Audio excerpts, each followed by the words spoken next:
From the latest on Caribbean cruises to kosher safaris, pilgrimages to Jewish Eastern Europe, and award-winning wines and international cuisine in sun-drenched Tel Aviv. Sit back and enjoy the trip with the travel edition of the Jerusalem Post podcast. Well, hello, Mark. Hello, David. We're on the road again. Yay! How does that sound? We're on the road again. Is that just the lyrics, or was there a tune behind that? With the way my throat is at the moment, post-COVID, it's not surprising that Mark it's even moves less. 4 foot to the right. You've not been to Prague before, have you? No, I think I'm the only person in the world that hasn't. Well, if that were the case, there would be no need for this particular podcast. So it's been lovely talking to you, and we'll see you again next time. So I'll only say it the once now, so we get it out of the way. I've been to Prague a few times. I came the first time in 1990, when it was still Czechoslovakia, before tourists. The old square, I remember walking through, there were only 2 of us in the square. It was deserted, and today people come here in there. Well, as we'll find out during the podcast, 170,000 Israelis came here per year pre-COVID. What are your first impressions? It's nae bad. No, it's from a quick walk around and a quick drive from the airport. It's just beautiful. The city is divided in a way that the old city isn't spoilt with glass towers and modernity. It's preserved and it's beautiful. And certainly, as we say this a lot, someone living in Israel, you do not see the history from the 1200s, the 1300s anywhere. So yeah. The new town was developed in the 1300s. The hotel which we're staying in, which we'll hear about in detail, we've been blessed with a corner view, and the view is of the river Vlatava with a weir going across it, boats sailing as far as the weir, and then on the other side of the river, the castle, the forest, the mini Eiffel Tower, old historic homes that were palaces. And whilst when we arrived the weather wasn't so fantastic, suddenly blue skies. And then more rain. No, today's going to be a fab day weather-wise. It's a short stay today. It certainly is. Although actually with my legs, I don't think any day should be a short stay. Yes, I mean, hopefully there'll be a bit of sun to turn those milky legs maybe slightly off white. I put on suntan lotion. Anyway, enough of the personal. What have we got coming up in this pod? Well, for me, because it's the first time we're going to do the main sites of Prague, we're going to see some of the old historic buildings. And I'm saying this as someone who's never been here before. So we're going to go to the town square. We're going to go look at the astronomical clock. I can't even say the word. Oh, it's great. It's easy for you to say, yeah. Astronomical clock. Well done. We'll go to the castle. I think we're just going to have a good walk round and see what there is. But on top of that, like every trip, we're going to fill our faces. We're going to eat. We're going to drink. And we might do 1 or 2 rather unusual things, one in particular, but more of that later in the pod. David, promise me something. Yes. I don't have to take my clothes off. But before we get going, Mark, time for a quick pod question. Question number 1, and the only question of the pod. But Mark can prove he can count. Question number 2. Yeah. Prague, or Praha, means what in English? A short question. The answer at the end of the pod. This is the Jerusalem Post Podcast Travel Edition. Find us on Facebook, Instagram and Twitter at MarkDavidPod or mail us at markdavidpod@gmail.com. In the middle of Prague, by the Charles Bridge, we're in this oasis of quiet. But it's not just an oasis of quiet, it's a place of history, a place of romance. A beautiful courtyard surrounds us. This is the Mozart Prague Hotel, and we're with the hotel's general manager, Stefan. Tell us a little bit about yourself first. Well, here I am, tall, blonde and blue-eyed Swedish. Unfortunately, you can't see that I am definitely not looking Swedish. The light is a little strange here. I'm certainly not seeing that. No, who am I? I am well-traveled seasoned hotelier. I left Sweden, it's now over 30 years ago. I worked in Norway, Russia, Hungary, Poland, Qatar, India, Oman, Turkey and Dubai, and now in Czech Republic. This is a little different to Dubai and Qatar. Our project in Dubai before coming here was to open the first Paramount hotel in the world, which was 823 room and 1,200 apartments. So from that to a 70 room palace, it's a little bit different. You use the term palace, and we should say that's not just a marketing ploy. We are actually in the inner courtyard of a 500-year-old palace. Absolutely. This is originally called Pachta Palace, and it dates back to the first record is of the building is 1628. So it has a lot of history, and this property or palace has always been a lively property. It's been full of life over the centuries, and this is now one of our big tasks to continue keeping and bringing life into this beautiful property. It's called the Mozart Hotel. From memory and basic history, Mozart was Austrian, but we're in Prague.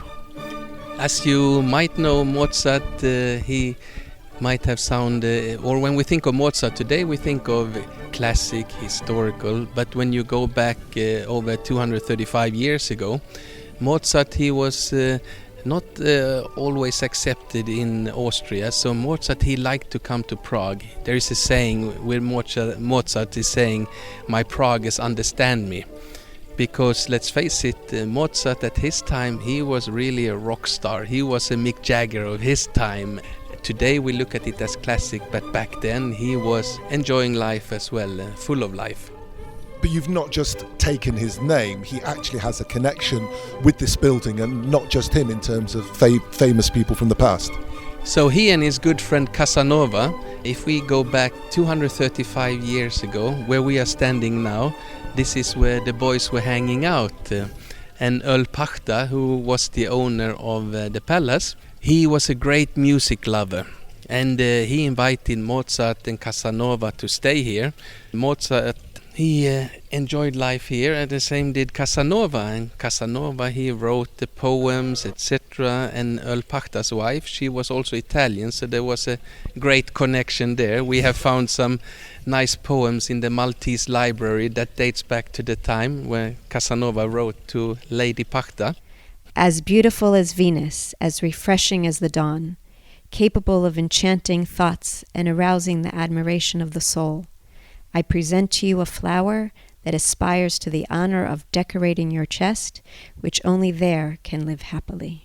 But Mozart, of course, he was the main person, and Earl Pachta one day he was upset with Mozart. He said, "Listen, Mozart, you come here, you enjoy my hospitality, you stay here and enjoying everything that I offer, but you know how much I love my music, and you promised to write me something, and yet you haven't done it. So now I'm pointing up in the corner here." So Earl Pachta said to Mozart, "Symbolically, I'm gonna lock you up. I have prepared ink and paper in this room, and I let you out once you write me something." Mozart said, "Okay, I have to go up then." And so Mozart, he went up. He wrote what is called K509, the 6 German dancers. He wrote up there in the corner. So this is our great history and the stories that we are able to tell.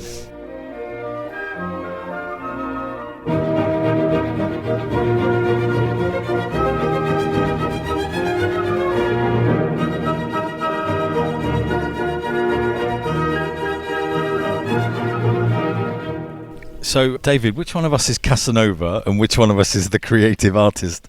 Well, I'm going to take on another historical character, and we're going to wander a few meters, a few yards away into the cigar room, and we're heading to a corner where there is a glass-fronted cabinet. I think maybe it's oak, and inside are lots of images of somebody famous in history, but from our lifetime. This, what you are pointing at, it's our Václav Havel corner, Czech Republic's first president, and he has also a history dating back here, which is, of course, much more recent than Mozart, but exactly where we are standing now, when my owner, Jean-François Ott, had lunch with Václav Havel when he was president, in this room, at this table, they were having lunch.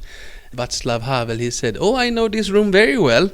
In the old days, because he was against communists, so he was sentenced to the theater, which is vis-a-vis to us here. He said, where you have the TV now, there used to be the steps up to the main stage. So he was the winchman taking the rideau up and down. So here where we are standing now, he was sitting had a little desk, looking up on the stage, and he was writing his poems and books and things here. So this is, let's say, our much more recent history, but also something we are very proud of. This is clearly a hotel where, other than Mozart being locked into a room and Václav Havel creating in the corner, Casanova has been here, and Casanova you associate with romance. Is that the sort of vibe you're trying to get from the hotel? As you can see, we are 154 meters from Charles Bridge, which is the closest, let's say, five-star hotel to Charles Bridge. And the front of our hotel has the most beautiful view of the castle. I think you have seen it as well. We also overlook Charles Bridge and Vlatava River. When the sun is setting behind the castle, it's one of the most romantic pictures you can imagine. Mark, you and me, romantic weekend. Just don't tell my wife. Perfect. So I have to say, first of all, a big thank you, because I was praying you were going to give me the room that I've ended up in, because the view over the river and to the castle is stunning. What I'd like us to do now maybe is to go down into the cellar where we'll continue our conversation. As we're heading out, then you should maybe just tell us about the owner of this hotel and also something about the international staff that are here. Our owner is Mr. Jean-François Ott, French, but with great legacy here in Czech Republic. He was one of the first international developers to come to the country in the 90s. All in all, he has developed over 600 buildings around Europe, where Prague was one of the first destinations. So a great successful man, now living in Cannes, where we are also developing our business. We have some more hotels, but also some very exciting online platform that we are building. We are very multicultural here. We have staff from Slovakia, Czech Republic, Sweden, Jordan, Romania, Egypt, Israel, Ukraine, Russia, Indonesia, Mexico, Bulgaria. Burkina Faso? No, not yet, but if you have one, we are happy to. By saying this is that we are all very international. We don't put religion, we don't put politics, etc. We are just good people with great personalities working here. So we've come to the spa. It's not a normal spa that you would expect, tiled floors. Where are we? I'm a little confused. Now we are basically a little bit under the courtyard. We are one floor down, and as you can see, this is the old place because you have the curved ceiling. It's almost like a cellar where we have put in a sauna, shower, some relaxing area. We also have a massage room where you can have couple massage, but this is when you really feel that you're going back in time. It's dark. This is the original brickwork, yes? Yes. Also, when you previous room that we visited with all these frescoes, etc., this is where you feel that you are in an old property with history, etc. You wish that walls could they could tell you a lot of stories, I'm sure. Do you claim to have any ghosts? I don't claim, but I don't say no neither. We went to room 102. If you are coming here, you have to stay in room 102. It has the original frescoes from 300-400 years ago. I think they are about 250 years old. And the important question, David and I both have beautiful views of the river and the castle. Who's got the nicer room? Well, you both have very similar room, but luckily no rooms are the same. So I let your taste decide. You can measure or argue between each other, but they are beautiful rooms, and you will be amazed of the bustling life outside, but how quiet it is inside of the property. David and I have huge smiles on our faces at the moment. Stefan, thank you very much. My pleasure. Thank you so much.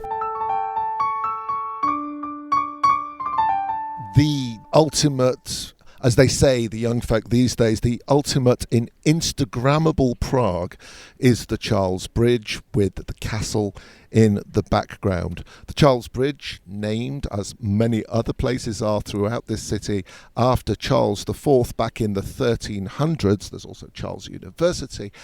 It's really the centre of the city. It's the joiner of the two sides of the Vlatava River, the castle side that we're heading towards now, and behind us, the old town, the Jewish area, and the new town, which I always think is funny because it was built in the 1300s. The bridge is replete with statues and imagery across the way, mainly Catholic statues that were added much, much later. The bridge itself was built in 1357, and at the beginning of the bridge there is a museum, and there is a number on top of the museum, and it says it was built in 1357 on the 9th of July at 5:31. That was when the first stone was laid. And if you put those numbers together, it's palindromic, and it goes 135797531. I remembered that. That's quite good. You're an accountant and a freak. Numbers. Numbers, yes. We are delighted to be in the company of a tour guide who is going to introduce herself and tell us a little bit about who you are. Hello, my name is Vlasta. I am living for all my life in Prague. For me, Prague is the nicest city in the whole world. I have traveling a lot of my life. I have to say Prague is the best place for me. Now, I know you've been to Jerusalem, and you're saying it's even better than Jerusalem. Because it's a long time ago, and my memory is little weak. But I expect that Jerusalem must be also very nice city and very historical city. I'll add, Prague is my favourite city but in the world by far. And I have to be careful saying this, because if I keep saying Prague is amazing, then we might not get invitations to go to other places. But Prague, I'd like to say Manchester is my favourite city. Just in brief, give us a quick summary of the last, where are we up to, 1200 years of history of Prague. We had a lot of leaders of my beautiful city. The first one were kings called Přemyslides, which were originally Czech nation kings.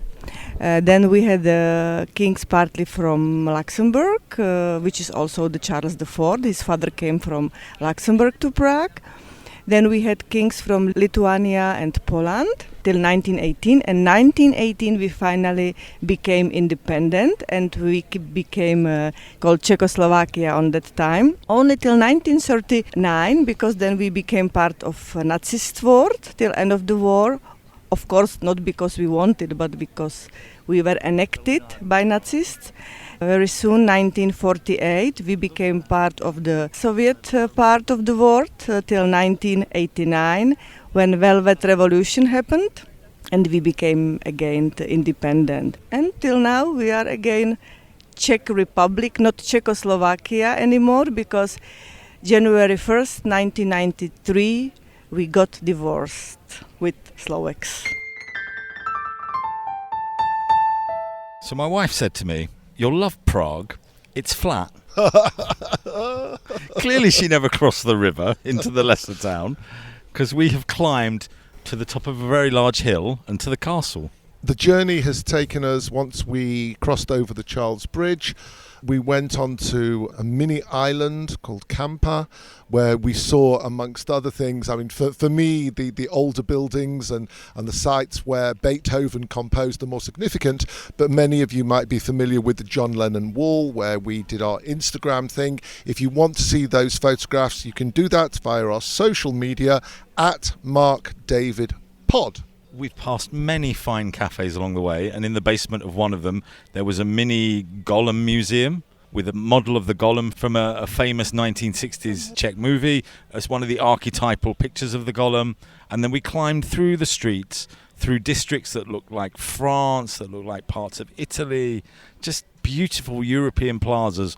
I have to tell you, it's the biggest castle complex in whole world, called Prague Castle. This is the oldest part of Prague, founded in year 882, and this is the place from where our rulers leaded us. So the place, which is the most famous one there, is St. Vitus Cathedral.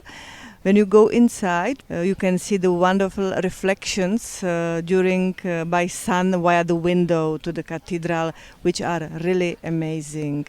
And now, when we finish all the castle, a lot of the palaces, now we stay in the oldest vineyards of Prague, founded probably in 9th century, done by good King Wenceslas, one of the main patron of my country. So I don't think Mark has actually seen yet, but if he turned around, he would see that the vineyard that you're talking about, there are grapes. They are tiny, tiny, tiny grapes. Is wine actually produced from here? Yeah, the wine is produced, but of course the tribes are not so old. It couldn't be for 1,000 years there. So they are more younger. They are two types. In Czech we say Riesling. Probably Riesling. We either say Riesling or Riesling. Yeah, Riesling, yeah. And the red one, it's Pinot Noir. Production, it's very small. I was told about 700 bottles only. One other place to mention, as we were walking through the lesser town up to the castle, you took us into a chocolate store. What's the name of the chocolate store, and tell us a little bit about what they have there? Yeah, so in chocolate store, which is a production of Prague, the name it's Kovařík and Steiner. They produce chocolate, I don't know, for 20 years at least. Yeah, it's like a newly founded factory, but the chocolate is tasty, as you tried. So was the chocolate wine. That was also very good. Yeah. Thank you for spending this morning with us. We now have to go on to our next adventure, but I think you're going to be joining us in an upcoming podcast as well, as we look at the other side of the river and the Jewish story of Prague. Yeah, I'm looking forward to share my knowledges of Prague. If people are coming to Prague and want to be guided around by you, how do they get in contact with you? It's a Prague City Tourism is the way. The Prague City Tourism is the way how they can hire me. So they can contact you through Prague City Tourism. Exactly. Your name is Vlasta Edrova. Edrova. It would be my pleasure to meet you there. Vlasta, we'll see you again soon.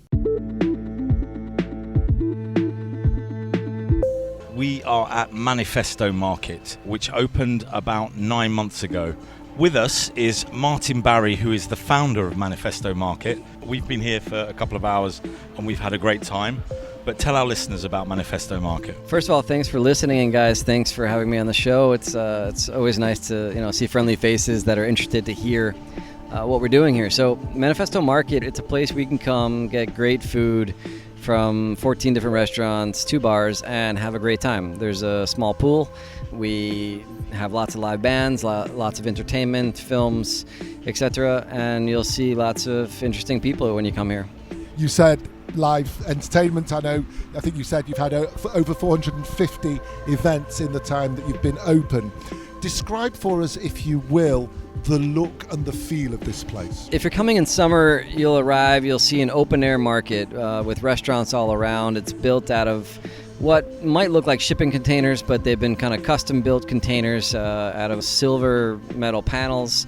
Most of them are open on 2 or 3 sides. And so it's kind of open air, open environment. So you'll see a lot of the restaurants, the chefs cooking behind the counters, some people sitting at the counters, eating and enjoying food or having a nice glass of wine. You might see people sitting on long communal picnic tables surrounded by greenery. We have big birch trees in the middle of the market. Again, in summertime, you'll arrive at the center of the market, which is really the beating heart of this place. There's 2 bars, one a beer bar selling local Czech beer, one of the Czech favorites, Pilsner Urquell, along with a microbrewery, Vinohradsky Pivovar.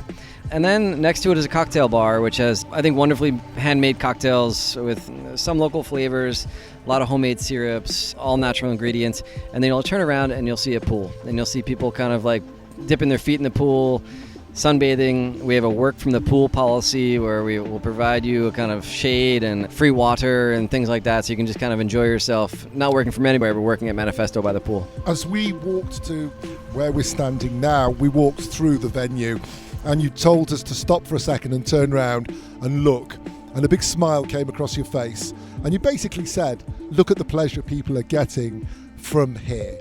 Prague Tourism Authority asked us if we'd like to come, and we said absolutely. It's something different, it's something new, but it is a little bit off the tourism path. How much are you looking for folks from outside to come? How much of this is a venue for people from Prague? I think Mark said that he wasn't so excited about coming, but Oh, that's just harsh. That I said I wanted to go to everywhere. But David was the one who said, "This is where we're going." I think maybe you thought there was maybe too many hipsters or one of these places for young people. But as you're looking around, we're standing in front of a couple kids right now in strollers, one playing with the gravel. It's actually during the day and early evening, it's a great place for families, and you'll see that throughout the weekend. And then at nighttime, you'll see more younger people hanging out. So there are some hipsters that come here, but mostly middle class people enjoying their free time. We say it's like people who know how to spend the best of their time, and they come here for great food and great entertainment. But yes, it does bring a huge smile across my face, and I think a lot of the customers' faces when you see a full house and people just enjoying the music and enjoying kind of lazing around, enjoying the atmosphere. We're going to go on a walk soon through the complex, but behind me is an outlet called Bava. Tell me about Bava. It has a special story. So we opened a competition for a Ukrainian restaurant at the start of the war. We wanted to do something for Ukrainians other than just offering jobs, which we did, but something that we could really help people establish a career, establish a business. So we offered a free rent for 6 months and a small investment in the equipment in the unit so that someone could start a restaurant and also hire refugees. So a young Ukrainian woman had won the competition. She's hired a couple of Ukrainian refugees to cook in the kitchen. Great vereniki, so if you like dumplings, it's the place to be. If you like Ukrainian sweets, it's the place to get them. Great homemade lemonades and iced teas. We love this concept, and we love the young entrepreneur who's running it. So good initiative. We're happy to be involved in it and help Ukrainians get started here in Prague, and I think they're pretty happy here too. Okay, let's start walking through. Now, are they chips or are they fries? Where I come in from the United States, they're fries. They call themselves fancy fries. If you're sitting in England or Great Britain, you'll know them as chips. And they come in large and small. In Czech, that's mali and velki. Variety of sauces, some vegan and vegetarian sauces. They're Czech potatoes. They're double fried in the Belgian style. I think it's the best French fry south of Belgium. You said vegetarian. If I'm a vegetarian or I don't eat meat, what options do I have here? Actually, you can get a vegetarian or vegan option at every restaurant we have. That's part of the concept of signing a lease here. You have to serve vegan and vegetarian meals. And so basically, if you want Ukrainian, you can get a vegan Ukrainian meal or a vegetarian Ukrainian meal. If you want a burger, you can get Beyond Meat burger. So basically, every concept you get to. As we walk around, I don't recognize any of these names. There's no McDonald's, there's no Starbucks. None of these names are familiar to me. Is that deliberate? It is deliberate. We want only independent restaurants operating here. So these are all businesses that are founded here locally, but they're mostly founded by international people living in Czech Republic. So yeah, you won't find any franchises or chain restaurants here. As we met you, a couple of guys came to the entrance of the restaurant and said, "Where's the Dirty Dog Southern Smokehouse? Have we found the right place?" In fact, before that, they said, "Do you speak English?" And one of them was from Vermont. Vermont, yes. Tourists do come specifically to find particular restaurants here. They do, and I think these restaurants are becoming pretty famous, I would say. And Dirty Dog is a great example. I think it's the best barbecue in Czech Republic. He's an American guy, founded the business 3 years ago. He's been with us for 3 years. And yeah, I think there's tons of tourists now coming, particularly after COVID. People are looking for something different to do in Prague. This is a place where you can get it. You can kind of feel like you're in a different environment, but you sort of feel like you're in an international environment as well. David said that we're not in the center and we're not in the old town of Prague. How easy is it to get to here? It takes like, 10, 15 minutes on the tram, or I'd say a 5-minute Uber from the very city center. It's pretty easy to get here. You can walk across the bridge if you're at the Dancing House, this famous modern Czech building. You're across the bridge in 10 minutes, you're here. I want to try to give a mention to all of the places, at least so people get a flavour, as it were, of what you have. So to our right, we've got Greek. Right in front of us, Brazilian. And off here on the right is seafood. Italian and seafood, yeah. Right. So you can get great pizza here. There's a vegetarian option. They have a mushroom pizza, which is amazing. The operator of this Italian place actually has a Michelin star in one of his restaurants. He's Michelin guided in almost every restaurant he opens. How did you come up with this idea? As an American living in Prague, I missed great food sometimes, and we missed kind of a great, kind of cool place to hang out. So we thought, let's try to build one. And so that's how it started. But honestly, I'm inspired as a placemaker. I used to be an architect that designed places like this for the community, and I visited kind of dozens of food markets and food halls around the world, from Singapore to Seattle, and I've kind of taken little cues from each of them, how we can do it better, we can do it similarly. We're now by Naan and Curry, which from the name is obviously Indian cuisine. There's an empanada restaurant. In front of me is Korean, to my left is Mexican tacos. It's a real international flavor. Is the plan for Manifesto to stay in Prague, or is there an international plan for Manifesto? You'll find, hopefully, Manifesto in most cities around the world in, let's say, 20 or 30 years. But we're in Czech Republic, we're focusing on local businesses here, but we're trying to create an international vibe, and yeah, we think we can bring that to other cities. So we're bringing one to Berlin in September this year, and we'll bring it to other European cities in the next couple of years. Behind me as well, there is poke, which I know is very popular in Israel. It really is the United Nations of food here, and high quality. I think, unlike going to a food truck in the middle of nowhere, everything here has been specially chosen for its quality as well as its international flavor. How do people get the details of Manifesto? Google us. You'll find we have like great Google review. We're on TripAdvisor. You can find our website, manifestomarket.com.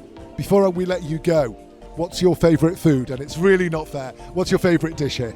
I love all of them. Not fair. On any given day, I love Greek because it's pretty light, because I'm here a lot, and otherwise I'd be like a balloon if I ate everything. So the Greek dishes are great. I do love the kati roll from the Indian restaurant, and I love the vegetarian tacos here at Alebrijes. Martin, CEO, founder, 24/7 liver of this experience with big dreams. Thank you. Guys, thank you so much for having me, and I really hope you enjoyed the experience at Manifesto. It's incredible. Really, really highly recommended. Excellent. Great.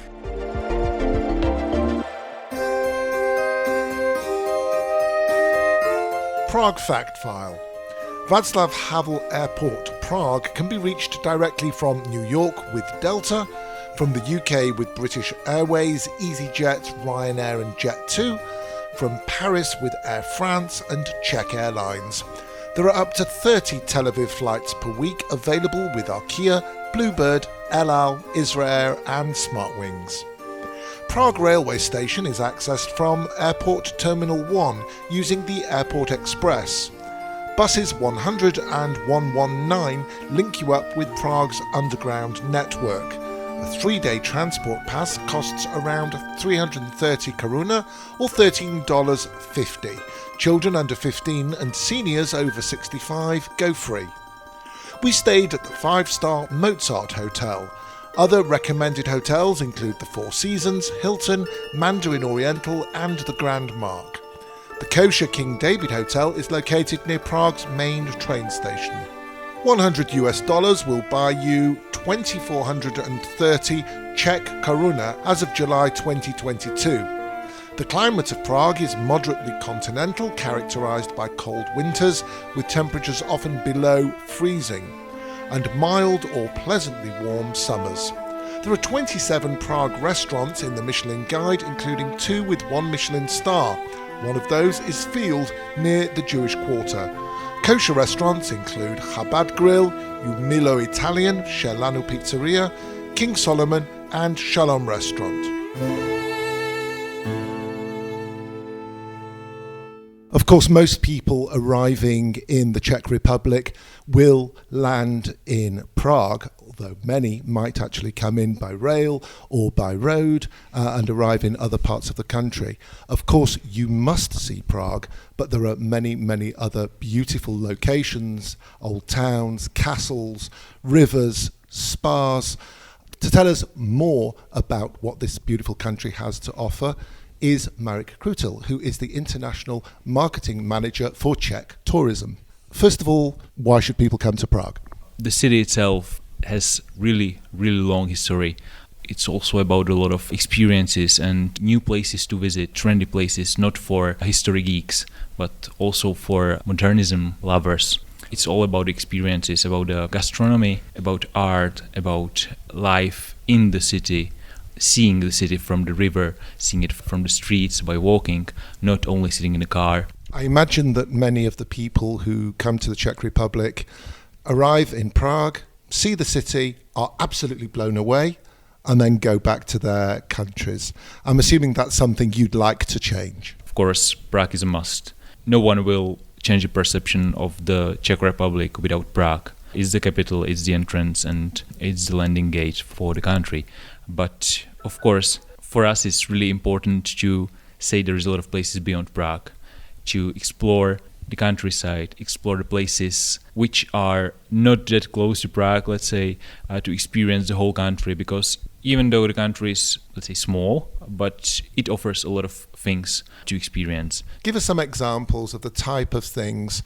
I mean, I know before we turned on the tape recorder, you were talking about skiing, you were talking about spas. Give us that feel. The Czech Republic itself can offer pretty everything. Apart from the sea, you can experience, for example, being in the beautiful nature throughout the summer, throughout the spring, or in the autumn when the countryside is really colorful. Also, during the winter, if the snow allows it, you will go to the mountains, which are the places where you can go with the family to start your skiing life, let's say. Start with skiing, learn how to fall on the snow, and just experience the cold snow for the first time. Apart from the snow and the countryside itself, the Czech Republic is well known for the spa treatments and the spa history and traditions. There is more than 30 spa towns in the Czech Republic, which are well known for not only Israelis, but a lot of people around the whole world who are traveling over there to treat themselves, to become healthier because of the healing power of our springs.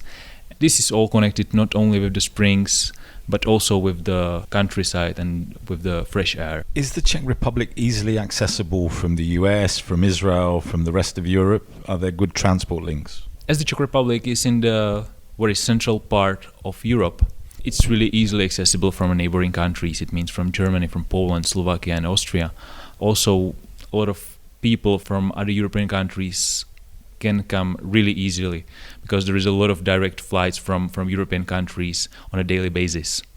Especially from Israel, at this time there is around 30 direct flights a week from Tel Aviv to Prague, which is really important for us as a source market of the Czech Republic.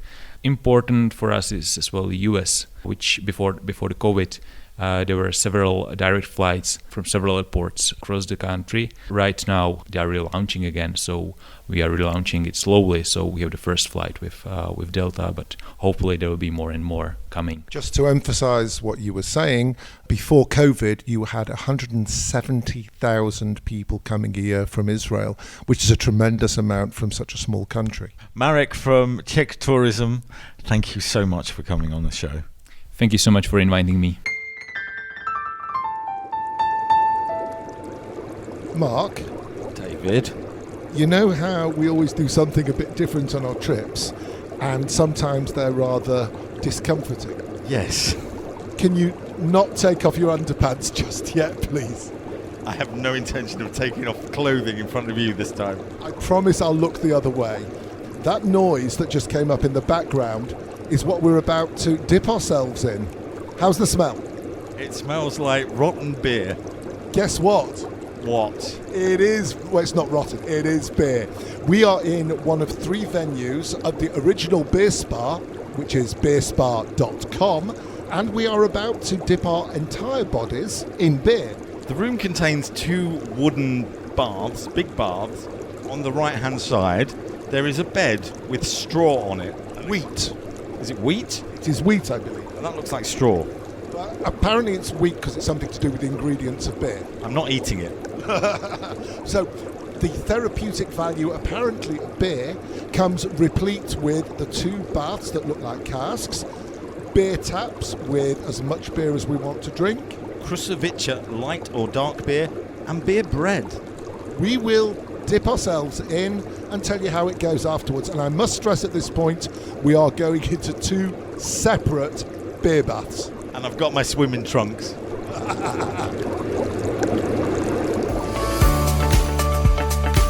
Hi, this is David Harris from the Jerusalem Post podcast Travel Edition. Find us on Facebook, Instagram and Twitter at MarkDavidPod or mail us at markdavidpod@gmail.com.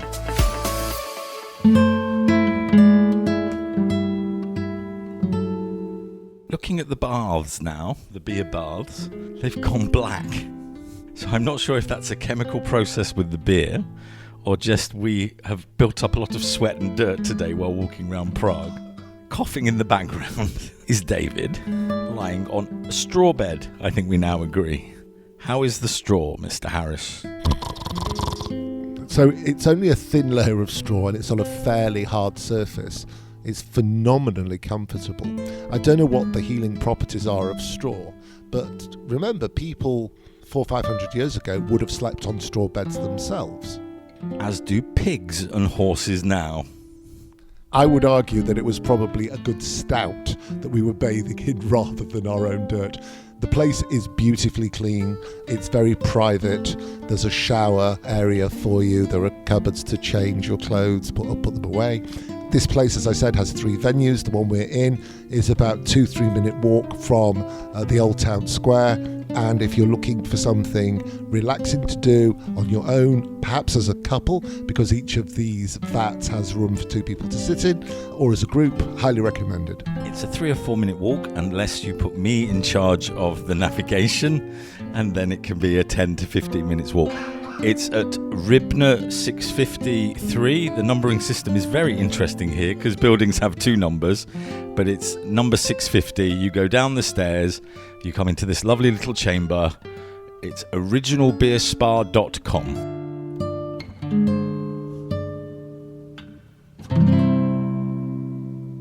The Instagram highlight of any visit to Prague, aside from the Charles Bridge, is the world's oldest fully functioning astronomical clock, which is on one of the faces of the old town hall. We're now on the inside of where that clock is. We're facing, for those of you who are familiar, or you can go and look on YouTube. In fact, you can go and look on our social media account at MarkDavidPod, where we'll put up video of the clock. There are, every hour, apostles that come out, parade, wander around, and then we hear the chimes of the clock. That's if I actually make it out on time, because for the last chime, I think they'd all gone back into their cupboard. You did, you missed it. But somebody who can tell us all about the clock is our guide who's standing next to us right now, Lucia, right? That's correct. Good afternoon or good morning. What you see here are the 12 apostles that are peeping every hour from above, from the glass doors. And they parade for, to be precise, 47 seconds every hour. So people are very amazed that it takes only that little. They're always expecting, I don't know what. But it's also the moment where from the outside you see the death that is striking in those 47 seconds. And that should remind you of the fact that we are all mortal. Then the cockerel sounds, he chirps at the end, and all the procession disappears behind the glass again.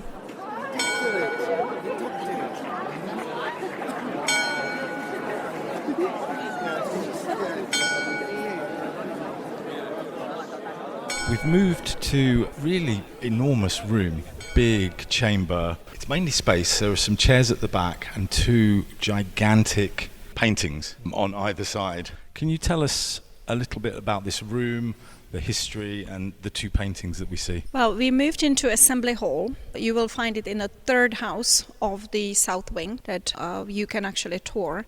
And here it's where the Assembly, the City Parliament, will resign.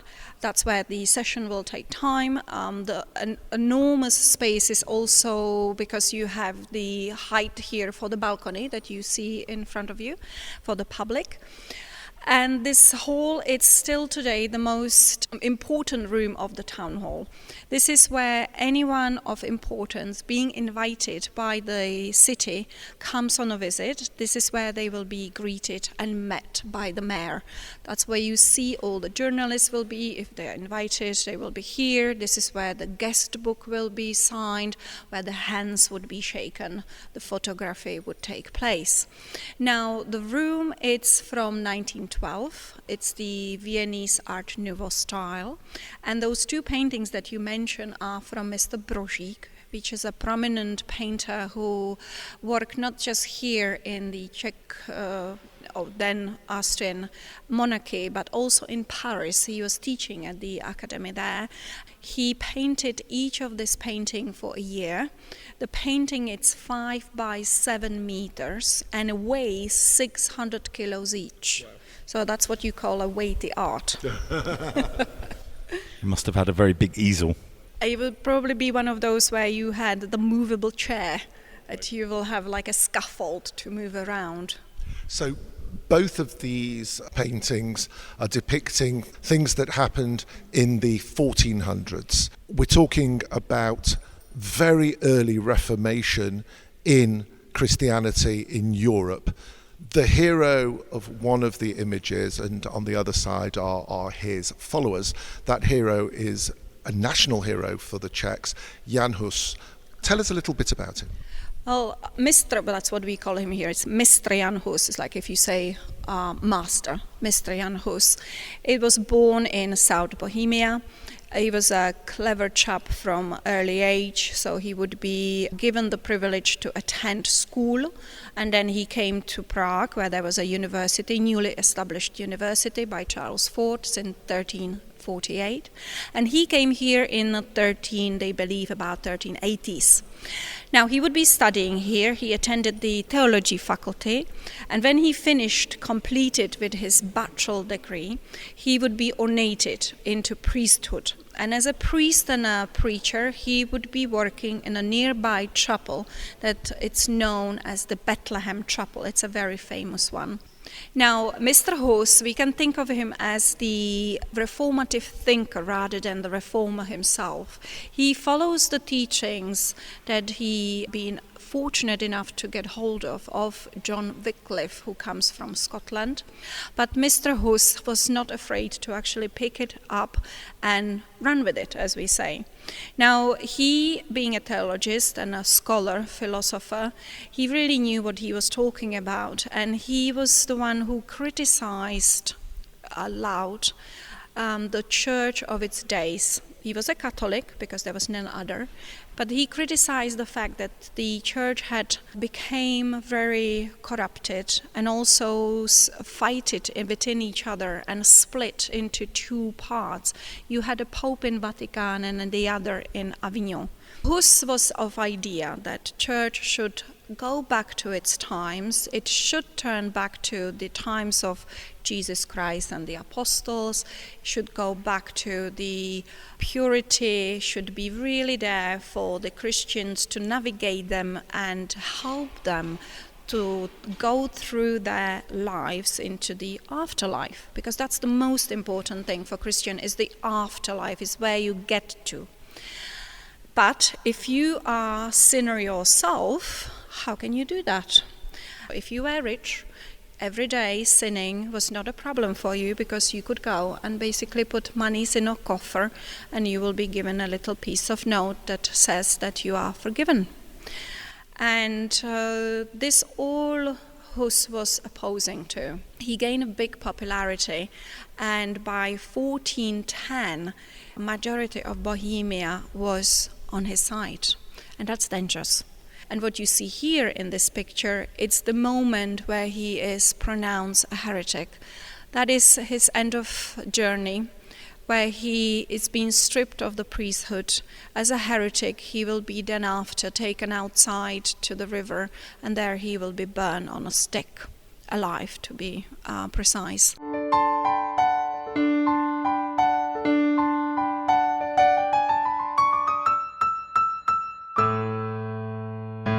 At the end of this tour, we've gone up the tower, which is on the 3rd floor, and then you go up in a little rocket ship to the top of the old town hall tower, where you get the panoramic view of the city, of the 4 original cities that are merged into modern-day Prague.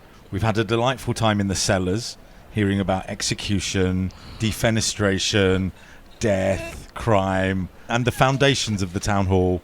We've also learned a story about Prince Charles being in the building.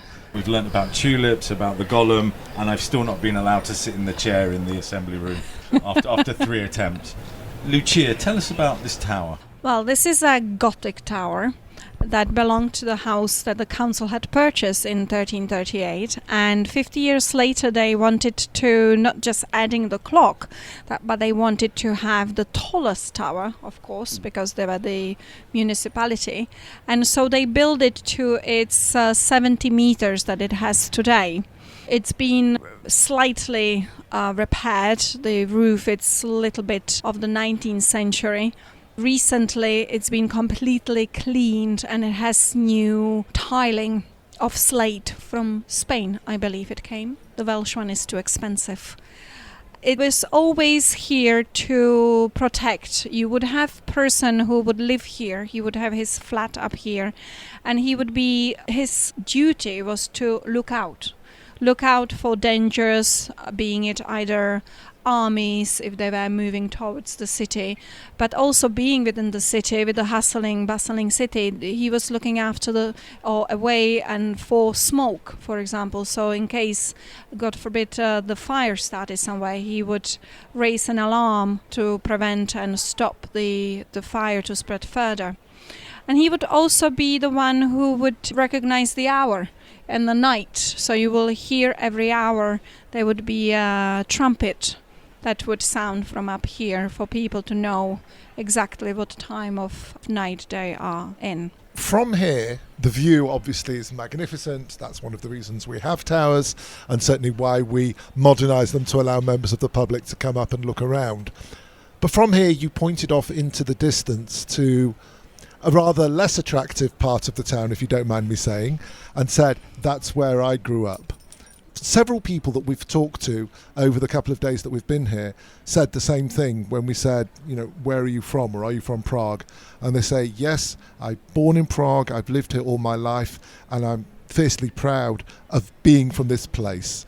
Sum up for us what it's like to grow up in what for the rest of us is a fairy tale. Pretty much every fairy story that doesn't take place in a forest, you can imagine taking place here. Rumpelstiltskin's hair down, the stories of... we even know that there are myths of, for example, the Wasserman, the sort of mermaid character and so on. But for you, presumably, this is much more than just a fairy story. Well, when I was a child, I grew up on the suburbs of Prague. Where we are today, for me, it was a trip with my parents, Saturday, Sunday trip, to come to view, to look the same way as you do today. We would be coming here to look at the historical building, the history, to tell the stories of Golem, of the Wasserman, of the kings, of the Hussites, of anything that, you bring up your attention. At the end of it, I will get an ice cream, or if it was a winter, I would get a cup of tea with some biscuits.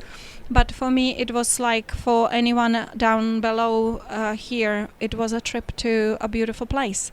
I look at it nostalgically. I prefer it the way I remember it. It was more grabbier, but it was that lot more mystique looking. Today there are a lot of souvenir shops and lots of things that can kind of take the attention away from all of it. David, throughout this trip, has said Prague is one of my two favourite cities, and standing up here you can see why. For 290 degrees of the panorama, you don't see modern Prague. Everything has been preserved in its original zones. The red roofs, the Baroque and the Gothic buildings are everywhere as far as your eye can see.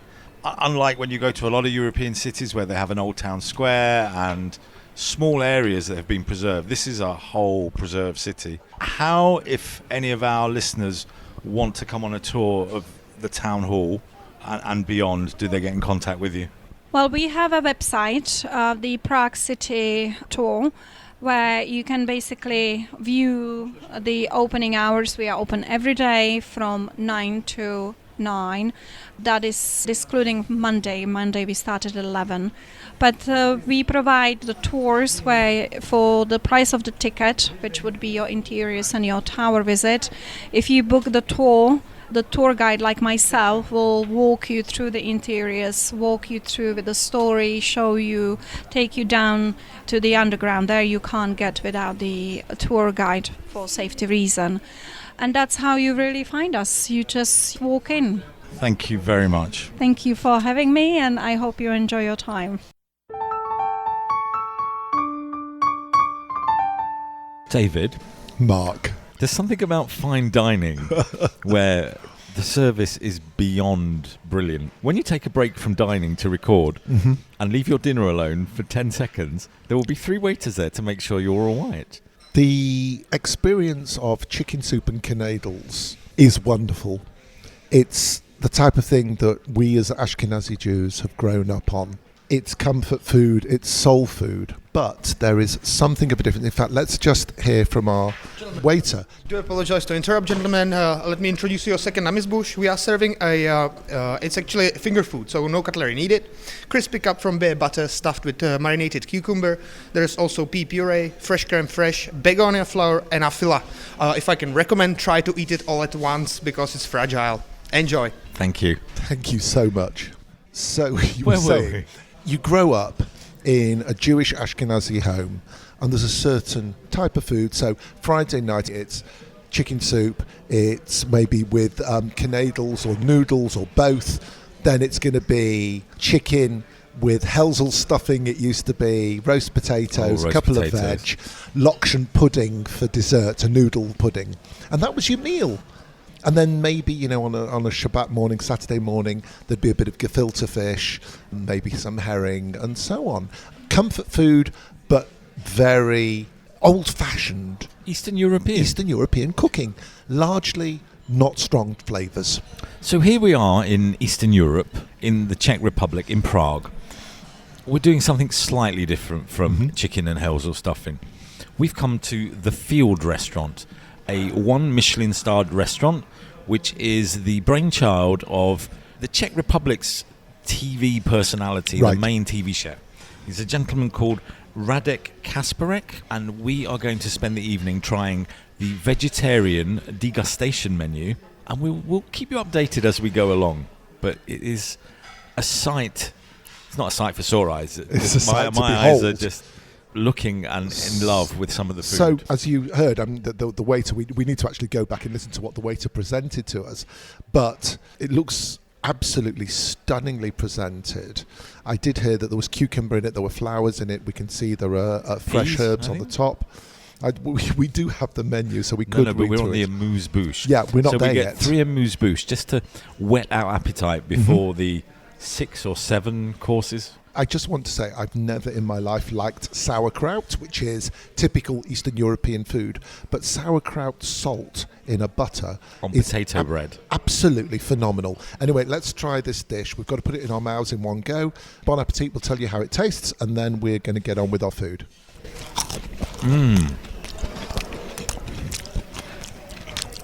That is so fresh.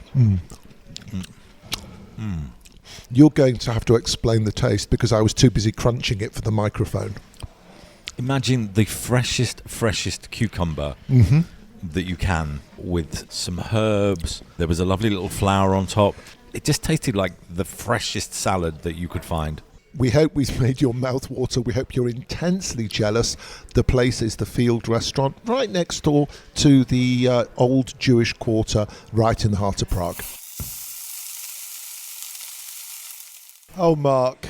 I would say, oh, David, but I am just so replete. I think, and this is with all due respect to my wonderful daughter, this is probably the best meal I've ever had in my life. Other than what my wife cooks, this is definitely... My wife has no pretensions.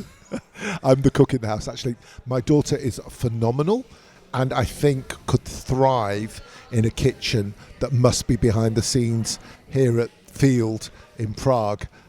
We're halfway through our vegetarian degustation indigestion menu. Whilst the menu, which includes caviar, seaweed caviar, which looked, and I'm assuming texturally tasted just like caviar. In addition to that, for those of you who would want not to drink wine, there is also a non-alcoholic pairing option, which includes rhubarb and tarragon, an apple and dill, a celeriac and lovage, etc. And cherry cola. Cherry cola is a little bit off-putting in a place where the quality is so high, but I'm sure it's wonderful. Maybe it's a homemade cherry cola.